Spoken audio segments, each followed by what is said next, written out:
আসসালামু আলাইকুম গাইস, কি অবস্থা সবার? আশা করি সবাই ভালো আছেন।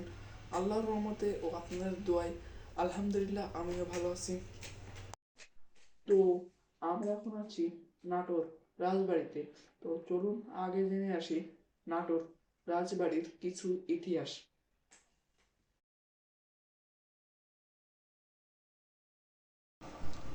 নাটোর রাজবাড়ি অবস্থিত বাংলাদেশের নাটোর সদর উপজেলায় এটির অবস্থান। এটি একটি রাজবাড়ি যা নাটোর রাজবংশের একটি স্মৃতিচিহ্ন। তো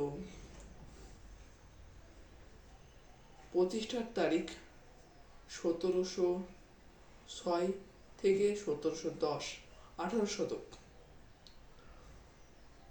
অভ্যন্তরীণ 50.42 একর, অবস্থান নাটোর, বাংলাদেশ। অষ্টাদশ শতকের শুরুতে নাটোর বংশের উৎপত্তি হয়। 1706 সালে পরগনা বানগাছির জমিদার গণেশ রায় ও ভবানীচরণ চৌধুরী রাজস্ব প্রদানের ব্যর্থ হয়ে চাকরিচ্যুত হন। দেওয়ান রঘুনন্দন জমিদারটি তার ভাই রামজীবনের নামে বন্দোবস্ত নেন। এভাবে নাটোর রাজবংশের পত্তন হয়। রাজা রাম জীবন চৌধুরী নাটোর রাজবংশের প্রথম রাজা হিসেবে প্রতিষ্ঠা লাভ করেন 1706 সালে। মতান্তরে 1710 সালে 1734 সালে তিনি মারা যান। 1730 সালে রানী ভবানীর সাথে রাজা রামজীবনের দত্তক পুত্র রামকান্তের বিয়ে হয়।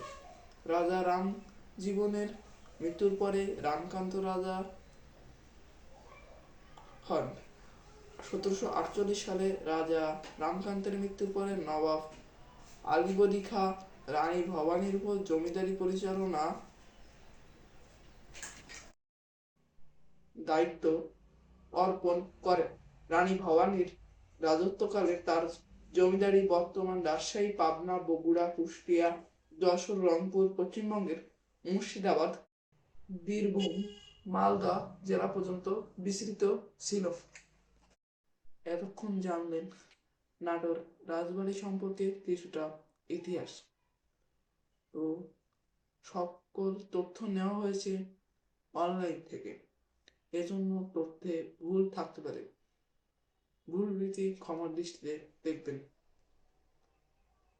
ইতিহাস জানাতে জানাতে কিন্তু আমরা বড় তরফ রাজপ্রাসাদের অনেকটা অংশই দেখে ফেলেছি।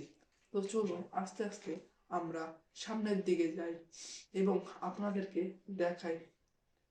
তো এই পাশে কিন্তু একটা মনে হচ্ছে সিঁড়ি আছে। তো চলুন আস্তে আস্তে আমরা সামনে যাই, তারপরে গিয়ে দেখি সিঁড়ি দিয়ে উপরে ওঠা যায় কিনা। এই যে সিঁড়ি কিন্তু বোঝা যাচ্ছে, অনেকটাই বোঝা যাচ্ছে যে ওখান দিয়ে একটা সিঁড়ি আছে। তো চলুন আগে আমরা উপরে যাই, তারপরে সিঁড়ির দিকে দেখি যাওয়ার চেষ্টা করব, সিঁড়িতে গিয়ে উপরে ওঠার চেষ্টা করবো আর কি। তো চলুন আগে যাই ওইদিকে। মনে হচ্ছে সেটা বন্ধ, ভাগ্য খারাপ হলে যা হয় আর কি। তো চলুন আমরা আস্তে আস্তে একটু ঘুরে দেখি বড় তরফ রাজপ্রাসাদটা।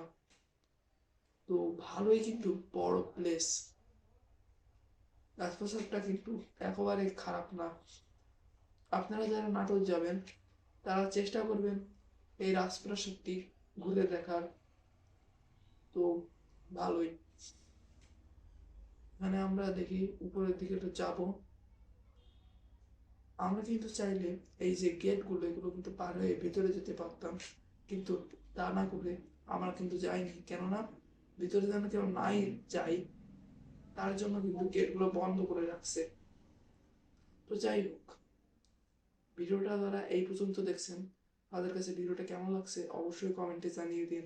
আর ভিডিওটা ভালো লাগলে ভিডিওতে একটা লাইক দিয়ে দিন। চ্যানেলে যারা নতুন আছেন চ্যানেলটা সাবস্ক্রাইব করে দিন। তো এখানে কিন্তু লেখা আছে বড় তরফ রাজপ্রাসাদ। তো ভালোই। তো আমরা কিন্তু একদম ভিডিওর এন্ড পজিশনে চলে এসেছি। তো যাই হোক, আজকের ভিডিওটা ছিল এই পর্যন্তই, আবারও দেখা হবে ইনশাল্লাহ নেক্সট কোনো ভিডিওতে। সে পর্যন্ত ভালো থাকুন, সুস্থ থাকুন এবং আমাদের পাশেই থাকুন। তো গুড বাই গাইস।